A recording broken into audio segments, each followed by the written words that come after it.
without further ado, let me introduce Kate Ravilious. So Kate is a freelance science journalist who's been doing freelance work for, I think, over 20 years, and she's got a background in natural sciences.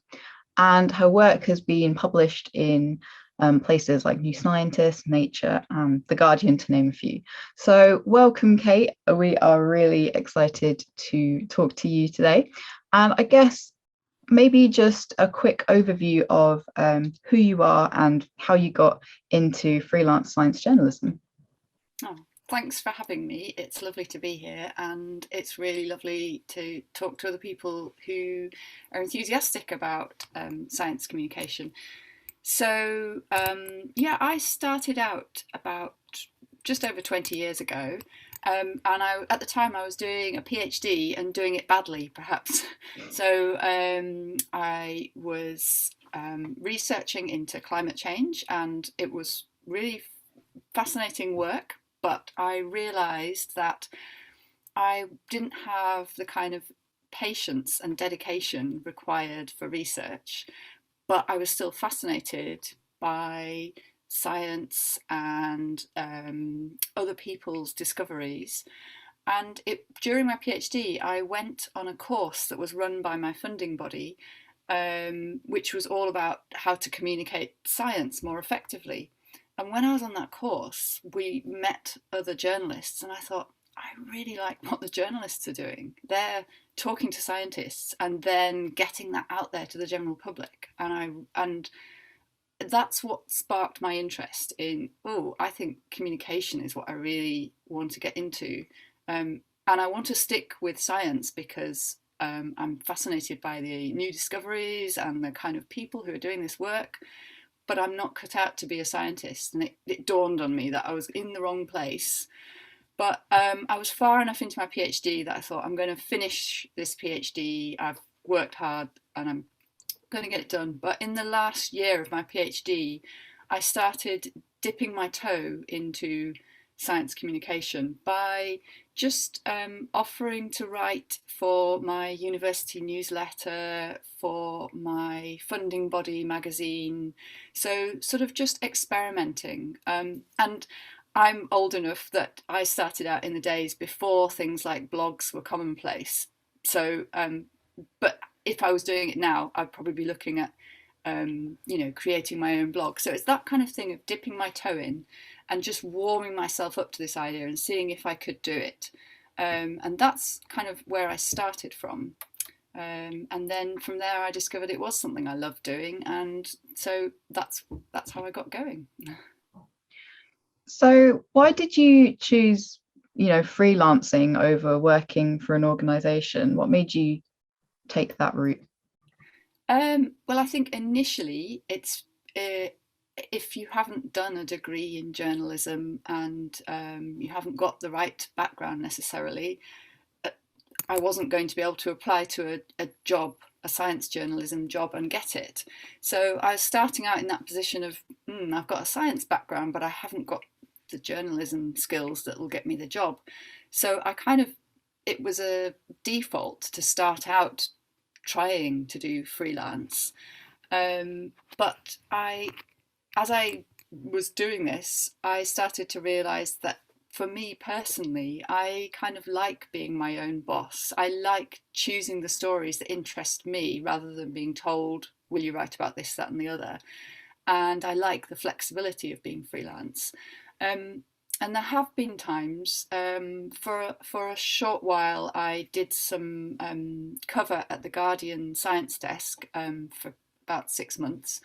And I really did enjoy it. I loved the buzz of being on a newspaper and the sort of excitement of news stories coming in and having to write them quickly and staying there till late and getting things done. But I was equally glad at the end of it to be returning to freelance. It suits me better personally, just because I prefer to choose how I work, when I work, and what I'm working on. But it doesn't work for everybody, so I think it's quite a personal thing. Hmm. And how do you find stories, that you want to write about? What's that process like of finding what to cover? So for me, I mean, a lot of my time is spent finding stories and researching stories. And these days, I have quite a few scientists who I've written about their work previously, and they sometimes will come to me and say, "Oh, I'm about to publish this," or "I'm working on this project." So, having established myself now, I'm in a luckier position of where sometimes people come to me with a story. But in the early days of starting out, um, because my background was in earth sciences and climate science and that kind of area, I was familiar with some of the journals where research is published. So I just keep an eye on things that were coming up in press in those journals. So as a journalist, once you have got your toe in the door, academic journals will give you preview access to their journals, and so you can look at what's coming up, and as long as you don't break the embargo of when they allow it to be published, you can kind of have a think about a story and think, oh, I think that could make an interesting feature.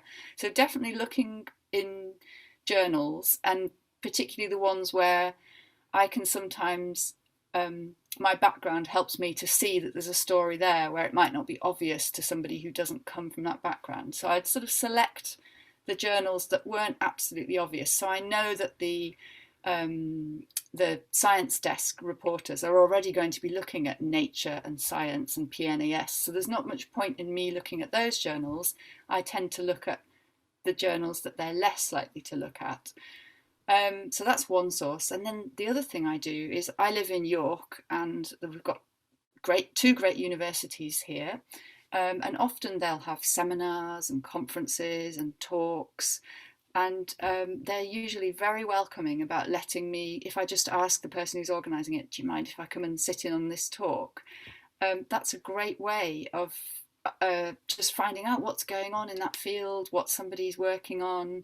So that's another thing I do. I go along, and sometimes it can be further afield. I'll go to, if a conference is likely to have lots of stories of interest, I'll go to a conference and dip into what's happening there. So that can be great.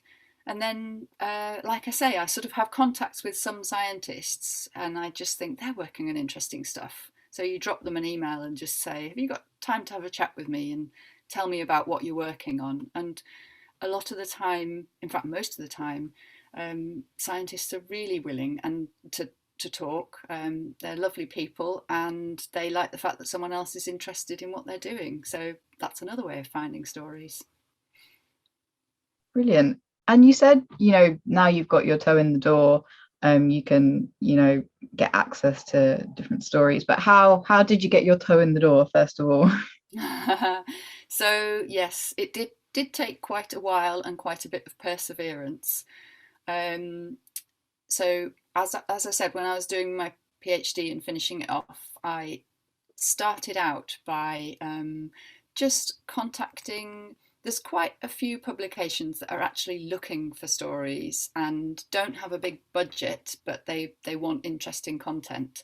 And so it was things like my university alumni magazine, my funding body, their magazine. And so I would kind of say, I've got this idea. Do you fancy a story on that? And my first few stories I would be doing for free or for not very much at all. And that was just when I was really starting out. And then I think the thing that was the springboard for me was, at the time that I was doing this, the Daily Telegraph used to run a science writers competition, and I entered that competition and won it. And so then my piece was published in the Telegraph, and it meant that I suddenly built a lot of contacts with other editors, science editors. So that just gave me a huge opportunity to know who to ring up and say, I've got this story, do you want it? Because that's the other difficulty, finding the editor that you need to talk to in order to pitch them a story. So sadly that competition doesn't happen anymore. But there are other opportunities. There are internships. There are some other writing competitions, and I think those can be a good way in. And the other thing, which I didn't do, but I know lots of other people have been very successful doing, is going on one of the master's courses in science communication. And again, that just gives you that awareness of who to talk to and how to go and find them. When you think, oh, I've got an idea that would be a brilliant new scientist feature, it's knowing how to pitch it and who to pitch it to. And sometimes those master's courses are a really good way in. Yeah, so okay, you have an idea for a story and you know where you want to go. What are the basics of pitching a story to an editor? So I think the thing you have to do first is be really aware of the publication or organisation that you're pitching it to. So my first tip would be to read or listen or watch a lot of wherever you're trying to pitch it to, so that you've got a really clear idea of who their audience is and what kind of stories they tend to do. And then you think, right, does this story idea that I've got, does it fit with them?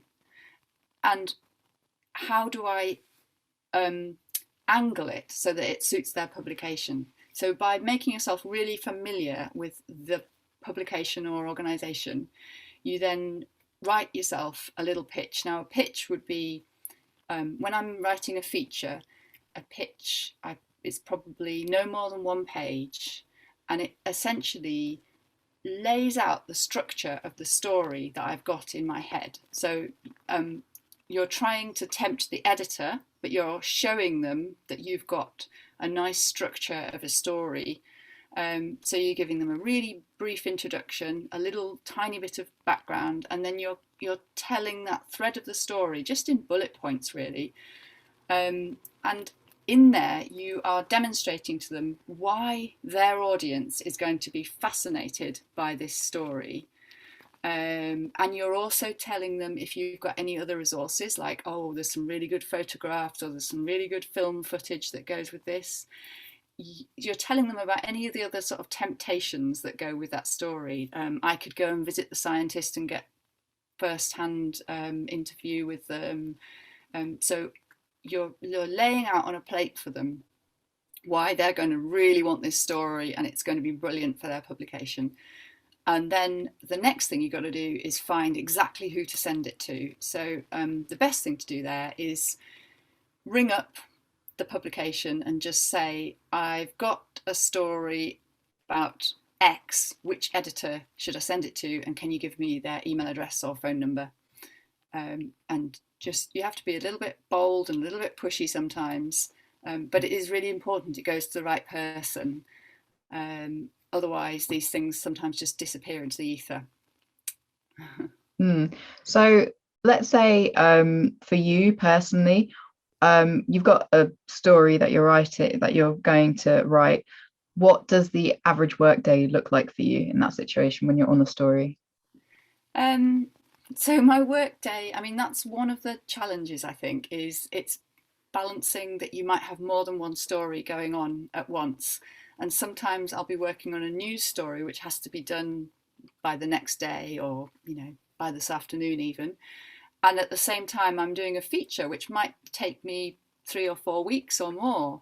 And so you're sort of balancing your time. And so generally what I do is, the night before, I kind of think, right, tomorrow morning I'm going to focus on the news story, or I'm going to focus on doing research for that feature, or I'm going to focus on actually writing that feature. So I kind of have to divide my time into blocks and decide, not try and flip between them all, because that's a clear way of doing nothing. If I sort of panic and try and do all the things, and I have to just say to myself, okay, I'm just going to focus on that news story and get that sorted. But yeah, a news story is very different because it's a really quick turnaround, and it's a bit panicky. You have to kind of find people to give you comments, and I end up just ringing up all over the place. And if it gets towards the end of the day and people are going home, I think, oh, I'll have to find somebody in America because they're still awake. And so it's a bit of a buzz, a bit of adrenaline, but it's a very different process and you have to do it really quickly. But I think for the stories that I enjoy writing the most are features where I can really put some thought and time into it and hone it. And when I'm working on a feature, my typical work day will be, a lot of the time will just be kind of doing the background research. So really reading a bit of a research paper and trying to understand a particular process, maybe arranging to chat with the scientists and get them to talk me through something that I don't quite understand about their work and the complexity of it. And then I will, when I start trying to write it, first of all, I'll make myself a structure, which kind of comes from the pitch of how I'm going to tell the story. And then I might not necessarily start trying to write the very beginning of the story. Sometimes I find it easier to leap in the middle and start talking about the results and then go back and write the rest of it.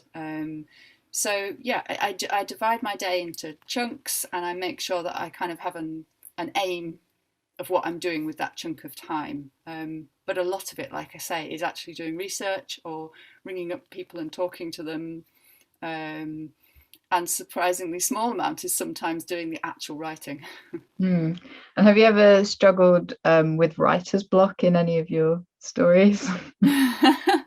Yeah, very much so. In fact, every story, I should say, that there's elements where you just think, oh, and it's often how to start the story. It can be really hard.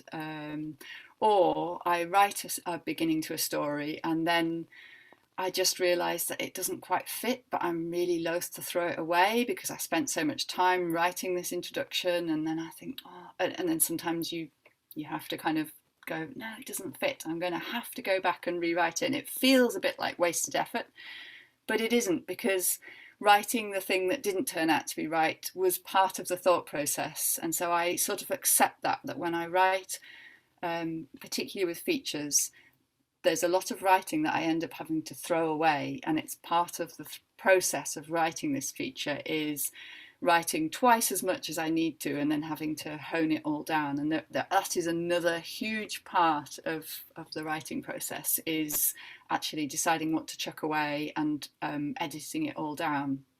So I definitely have big problems sometimes with, oh, how am I going to do this?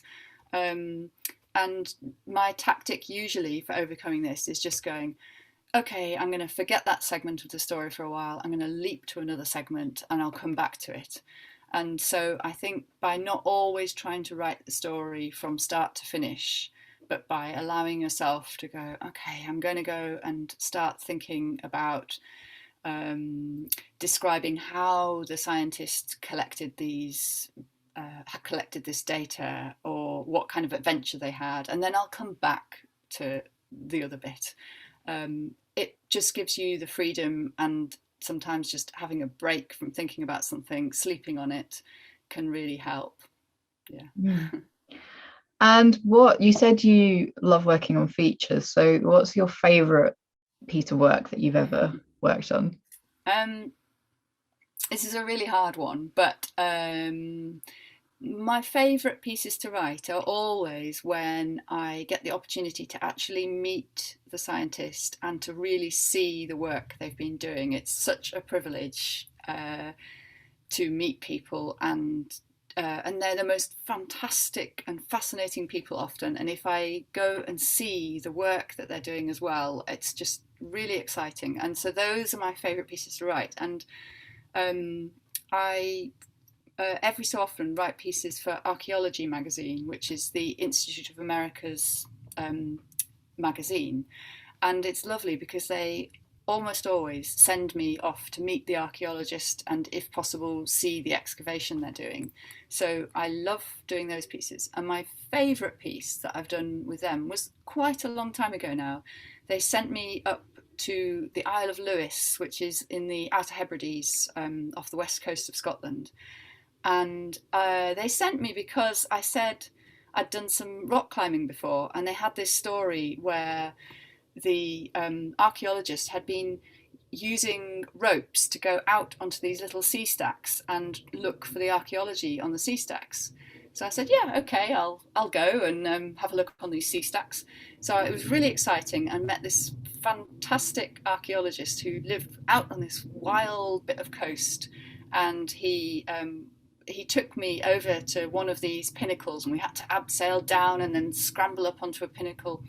And the reason he was looking at these pinnacles was because they used to be, thousands of years ago, attached to the land, and it's only recently that the sea has eroded away the gap in between. And so on these pinnacles, people used to live there because they would be attached to the land in the olden days. And so there's lots of archaeology on them. And he was looking at for remains of Neolithic houses from 5,000 years ago. And we went onto one of these pinnacles, and we were sitting there having a chat just in a kind of a hollowed out area. And suddenly he went, oh, there's a bit of pottery. And there was this 5,000-year-old piece of pottery sticking out of the ground, because nobody goes to these pinnacles now.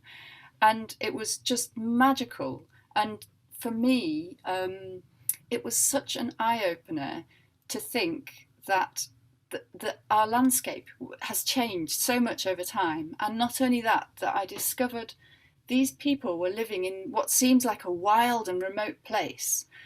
But in the past, that was like living along the M25, because that was where all people would travel by boat, and it was right on the obvious shipping route. So it was a really busy passing place 5,000 years ago, whereas now it's wild and remote.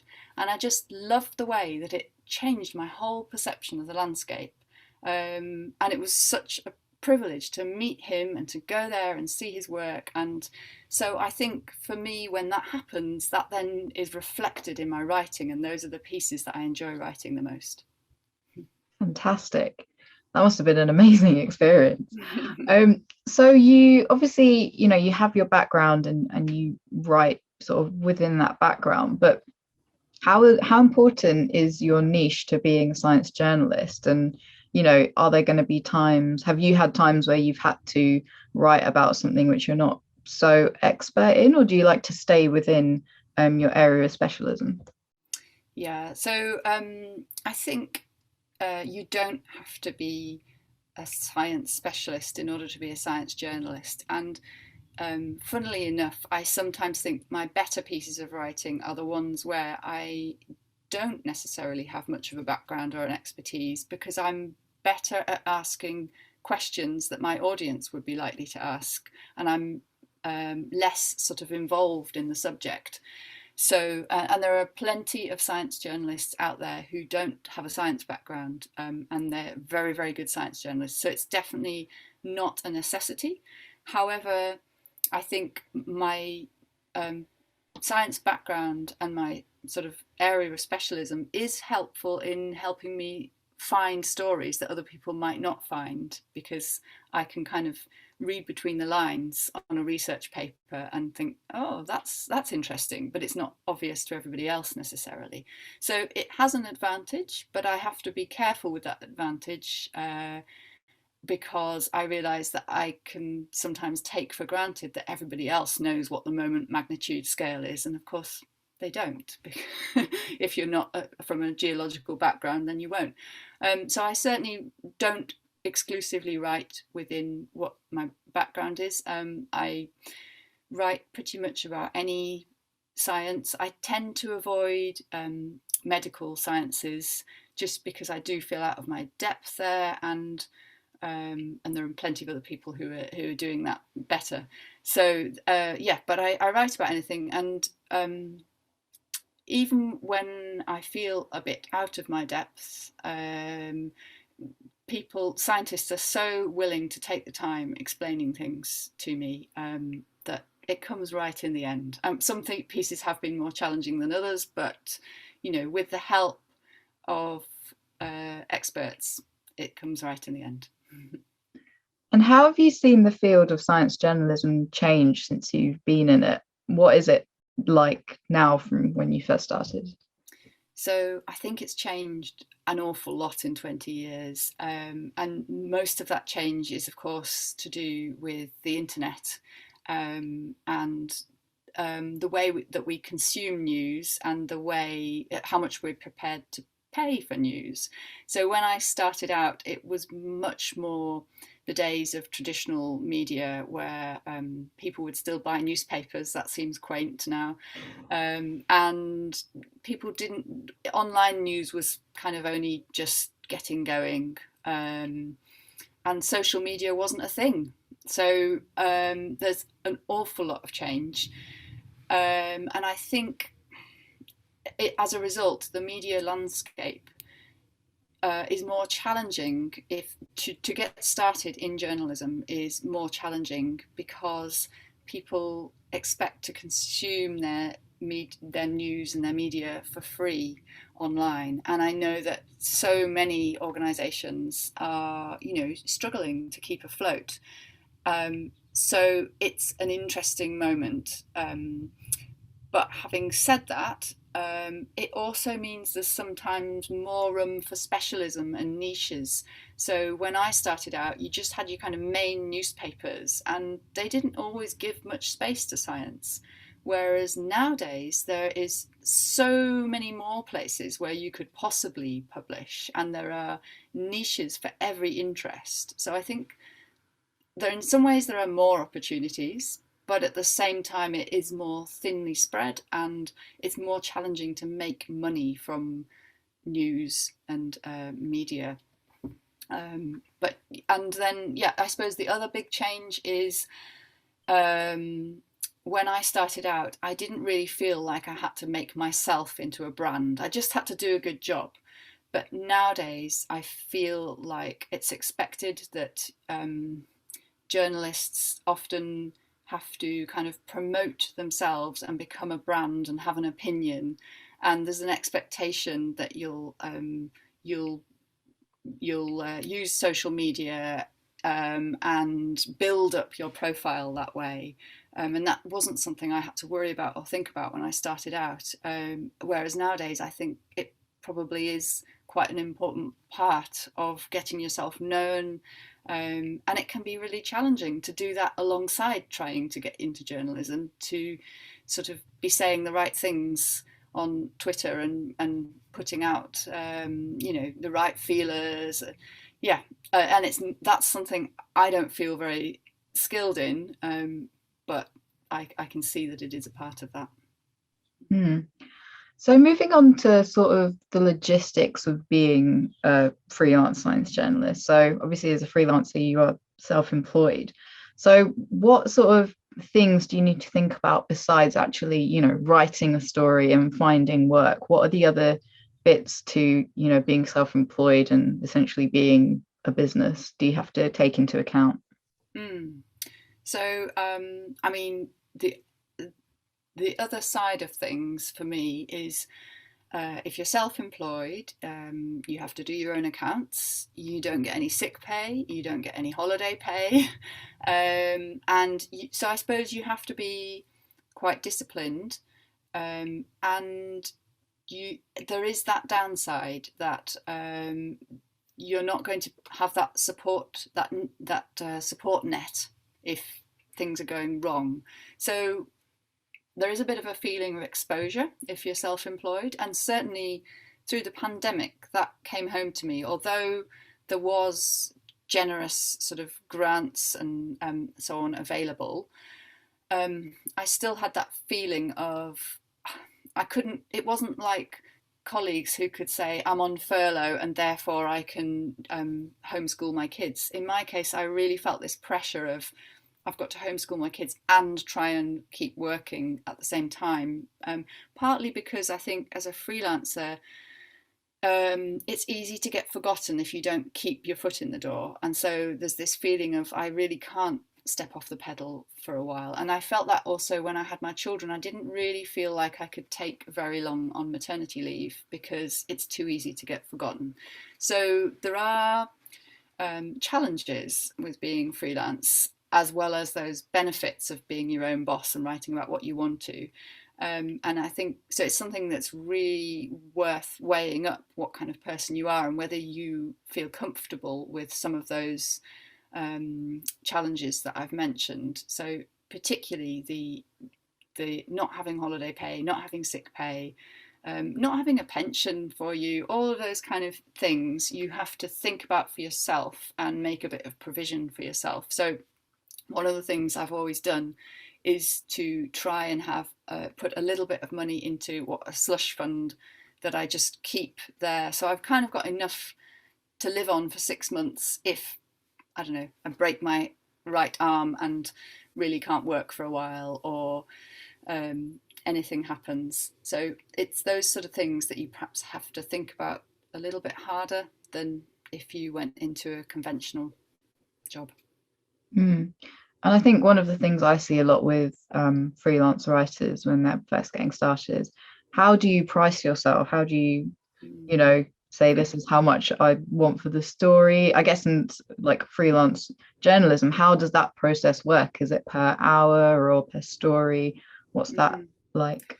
It's a really tricky one, and of course, no, you never know what other people are being paid, and I think when you're starting out, you sort of think, oh, I can't charge too much. Um, so I think the Association of British Science Writers has done a survey of what freelancers are paid, and they have released the results of that survey. So that's a good starting point of what is the average rate of pay? What should I expect? So go and have a look at that to get an idea of what you should expect. Um, and then for me, when I'm doing things like news stories or features, it's usually a word rate that I'm paid. So whatever per word, and it will vary from publication to publication. And the way I treat it is, I sort of think, if it's going, I have to work out how long it's going to take me, and if there's going to be a lot of research involved, and to try and weigh that up. But equally, sometimes it's worth doing a piece for a slightly lower rate than normal if it's going to go into a high profile publication and give my good awareness of my work. So it's weighing up what matters, but never people shouldn't you shouldn't undersell yourselves, and do things for free or for virtually peanuts. And I am amazed sometimes that the cheekiness of what people will offer, and I do just say no to work that's it's not a wage sometimes what will be offered. So I think it is worth holding out and being clear on what your boundaries are and what you're prepared to pay. And for some pieces of work, I ask for a daily rate because it's just easier to work out, oh, that's going to take me about a week. And then I work out a daily rate that will fit with that piece of work. But yeah, it's a really difficult one. And yeah, people are paid all sorts of different amounts, but I'd certainly recommend going and having a look at the survey that was done by the Association of British Science Writers. Yeah, it's definitely a tricky one of the trickier things that freelancers deal with. So my final question to you is, what advice do you have for someone who's starting out in the field of freelance science journalism? So I think the thing that's probably worth doing the most of is just reading, listening, watching an awful lot of wherever you want to work for, so that you become really familiar with what's being looked for, and you really get a feel for the audience. And that's, I think, the way of also then just thinking, am I interested in this? It kind of makes you question, does this really interest me? Can I see myself working in this environment?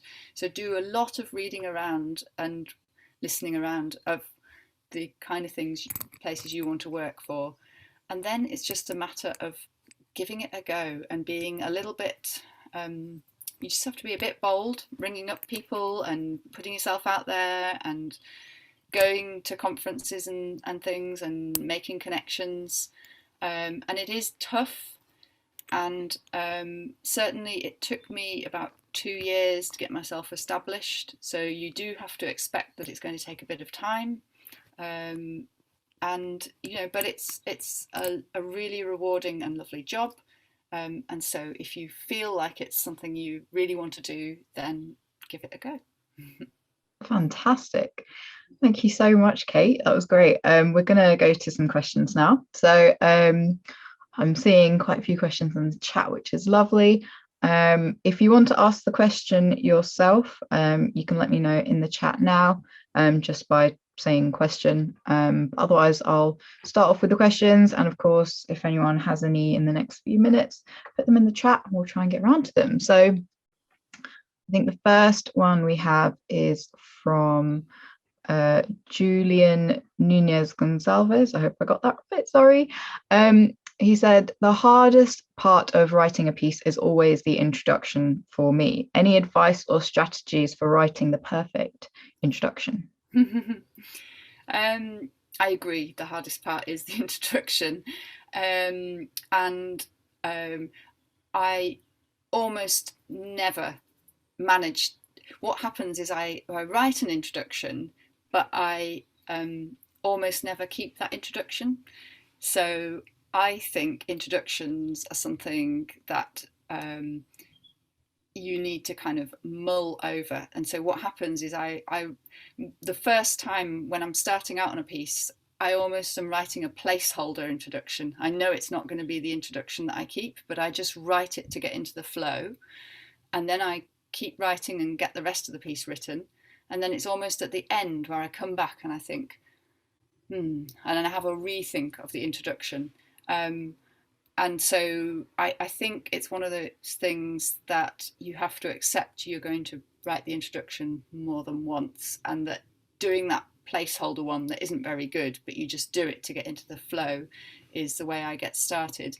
And then I think there are kind of classic introductions, so you can sometimes follow a pattern. There's like you can throw people into an action moment for your introduction. So you can sort of think about, oh, what exciting action thing could I throw in as an introduction? Or you can ask a question that sort of grabs people's attention. So it's finding a way of hooking people that's going to make them want to read more. So it's looking for something that you think, what of this story did I find? What was it that grabbed me about this story, and how can I weave that into my introduction? So just trying to find that hook, but it definitely takes time. Yeah, definitely. The next question is from Shruti SB. And she says, I've only been a freelance science writer for about a year, but I've realized I much prefer writing long form stories that synthesize findings from several studies over single paper-based news stories. But it does take me a long time to find these stories and use them to build my portfolio. So is it too early for me to only stick to what I enjoy, which is long form? No, I mean, I think if you've identified what you enjoy and what your strengths are, that's a really good thing, and you can make a name for yourself at doing really good long form stories. So that's fine. I suppose the problem is whether you can make enough money, because they do take a lot of time to do. And I remember when I was starting out that sometimes the news stories felt much more profitable because I could just do it in an afternoon. But I agree with you, I didn't enjoy doing them as much. So in my case, it was a kind of balance of I earn a bit more income from doing the odd news story. However, doing the thing you enjoy and making a name for yourself in that area is a great thing. And if that's what you want to hone and become good at, then I would stick with that and not feel pressured into experimenting with other areas of journalism. Brilliant. The next question we have is from Anna Napolitano. I apologize if I'm murdering everyone's names, pronunciations. She says, when building your pitch, how do you approach interviews with scientists if you still don't have a commission secured? is it something essential to show that you already have your contacts? So it's an awkward one, isn't it? Because you don't want to feel like you're wasting somebody's time. And I know sometimes once you've interviewed a scientist and they've spent an hour talking to you, you sort of feel really obliged that you've got to make use of that material. So it is a really difficult balance, because at the same time you can't really write your pitch unless you've done enough investigation to know that there's a decent story there. And I think honesty is the best policy. So most scientists, even if you haven't got a confirmed commission, will still be willing to spend, 20 minutes, 30 minutes having a chat with you. And if you just say, look, I'm looking into a potential story for wherever. I haven't got a guaranteed commission just yet, but I'm interested in this area. And I think there's some really exciting stories there. And the other thing is that often when I have a chat with a scientist about some work they're doing, it may turn out that what they tell me isn't what I expected, and the story isn't what I expected, and I can't quite put it into the story that I'm building. But what they've told me 6 months later, I go, oh, remember that scientist who told me all about the work they were doing on the Northern Lights in Greenland? Oh, that would fit into this story. So sometimes, in fact, quite often, it's not wasted time. It's just that it doesn't fit into the box you originally thought it was going to. And yeah, like I say, most scientists are really willing to talk about their work. And so just be honest with them that it's not definite, but you're interested and you'd like to hear some more. And usually they're very willing to talk to you. Yeah, scientists love to talk about their research for sure. So next question is from Chrissa Brown. Has there been anything in particular that you've struggled with during your career so far? That I've struggled with, do you Yeah. say? Yeah. I think I found the juggling of family life and work life is probably one of the big challenges, or particularly perhaps of being freelance. And so, yeah, trying to sort of be on time for the school run and meet a deadline, or often journalism. Sorry, it's really loud here. There's an aeroplane going over.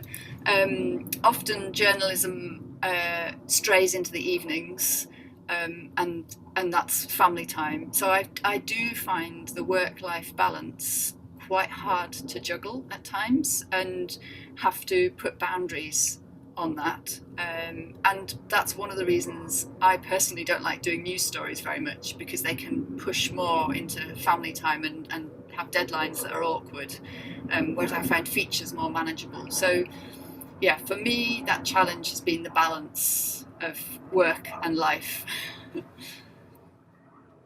Yeah, definitely. I think that's one of the things about being a freelancer, is that you set your own times, which is great sometimes, but then you can also do the other thing of overworking. And the next question we have is from Jen Allerton. How did you find the time to dedicate? How did you find the time to dedicate to finding, researching, and sitting down to write pieces when you were starting out and either doing your PhD or supporting your income in other ways? Yeah, so it definitely was quite a struggle initially, and I feel like I was lucky in that I was able to use that last year of my PhD to kind of dip my toe in whilst still having the grant that I had for my PhD. And I think it is very difficult to do that balance. So it's almost impossible to start out and earn enough from freelancing to begin with, and you have to have something else that's going to keep you going.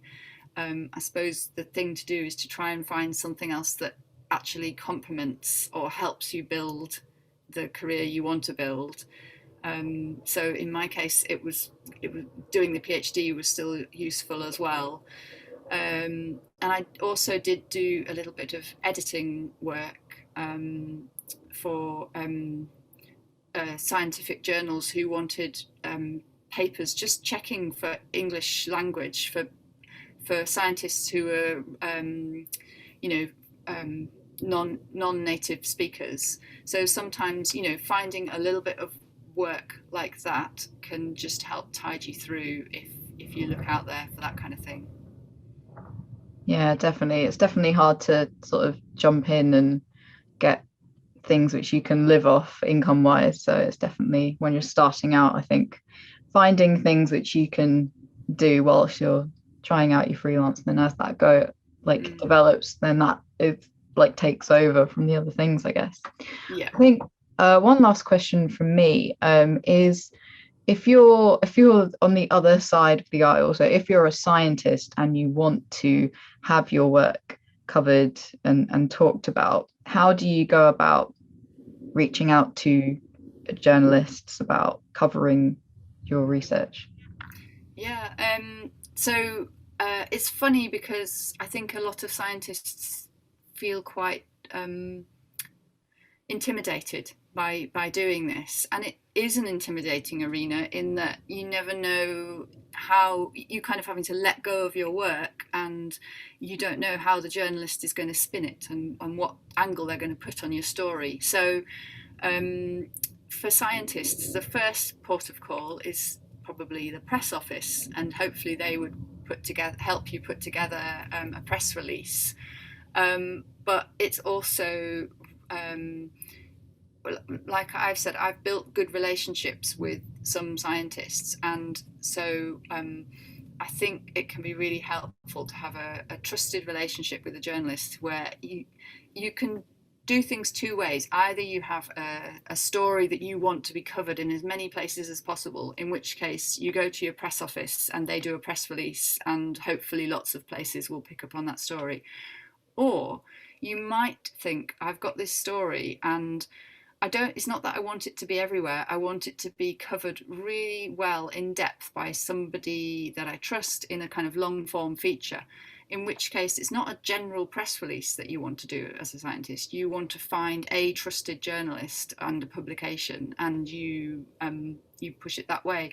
And that's, again, the press office hopefully would be able to help in finding a journalist. Sometimes my local press office will send me a particular story because they know it's in my interest area, and they go, what do you think of this? So there's kind of, you might have different aims. Either you want wide coverage or you want in-depth and specialist coverage. I think one of the things that's come about in recent years, which is a fantastic publication, is The Conversation. So it's an online publication, and it's different universities contribute to it, and scientists can write pieces for The Conversation, and they're supported by a team of excellent editors who help them to shape the article into something palatable and interesting for the media. And that's a really nice way of scientists gaining some exposure for their work, but keeping a bit of control about how it goes out there and how the story is told. And I love looking at pieces on The Conversation because I just feel like it provides that link where you've really got the scientist's voice. And there's some fantastic work and stories that go onto there. And for me, that's sometimes an inspiration. It's places where I find, oh, that scientist sounds interesting, I'll go and talk to them. So I would say if you're a scientist and you're looking to go and communicate your work, have a look at The Conversation and talk to your press office. And you may also find that your university runs courses that help you build some of those communication skills as well. Super. I think that's all the questions that we have in the chat. If anyone has any further questions that they'd like to put, you've got about 30 seconds to do it. So make sure you get those in the chat. Whilst we're waiting for anyone else, I will put the links to the groups that I mentioned, the Freelance Collective UK groups on LinkedIn and Facebook in the chat now. So you can go and check them out and see if you want to join and start networking with other people. And I think I haven't got any more questions. So I think we are done. Thank you so much to Kate for joining us today. It was really fantastic to chat to you and learn a bit more about science journalism. So thank you so much. Thanks for having me. And I would also like to thank Karis, who has been the intern at Mowbi, for helping organise such a great first event for the Freelance Focus series. So thanks, Karis. No problem. It's been great. Brilliant. And of course, thank you all so much for coming along and joining us today. So as I mentioned, this is a series of events, so we will hopefully get more fantastic freelancer guests coming in and talking about their chosen career in the scientific field. So you can keep up to date with those. We will be posting them on the group that I just mentioned, or you can come and follow the Mowbi LinkedIn page, and we'll also put posts up there for the next event to keep track of that. So once again, I would just like to thank Kate for being such an excellent guest, Karis for organising, and thank you all so much for joining us on our first event, and we hope to see you at the next one.